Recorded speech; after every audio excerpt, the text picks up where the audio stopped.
Portuguese তারকা Cristiano রোনালদোর অবসর গ্রহণ নিয়ে নানা গুঞ্জন অনেক দিন ধরেই চলছে মিডিয়াতে। সুন রিটায়ার করবেন বলে জানিয়েছিলেন এই লেজেন্ডারি ফুটবলার। সম্প্রতি রিয়াদের টুডিসেতে একটি সাক্ষাৎকারে সেই বিষয়ে কথা বলেছেন ক্রিশ্চিয়ানো। ইন্টারভিউয়ার তাকে জিজ্ঞেস করেন, আপনি সুন রিটায়ার করবেন বলেছেন, এই সুন আসলে ঠিক কতটুকু সুন? ক্রিশ্চিয়ানো মজা করে হেসে বললেন, আমার সুন মানে তো 10 বছর বা তারও বেশি। তারপর আবার বললেন, আসলে আমি এই মুহূর্তটা এনজয় করছি। আমি এখনও শার্প ফিল করছি, গোল করতে পারছি। সব মিলিয়ে জাতীয় দল ও আল নাসের দুই জায়গাতেই আমি ভালো সময় পার করছি। তবুও সুন বলতে আমি হয়তো আরও 1-2 বছর মাঠে থাকব।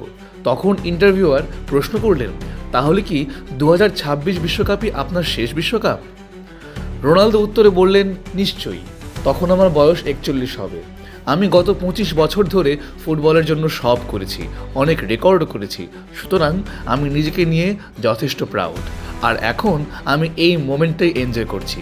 সুতরাং চলুন এই মুহূর্তটাই এনজয় করি। তাহলে ক্রিশ্চিয়ানো আরও 1-2 বছর থাকতে পারেন মাঠে। ক্রিশ্চিয়ানোর এই ডিসিশনে আপনি ঠিক কতটুকু খুশি?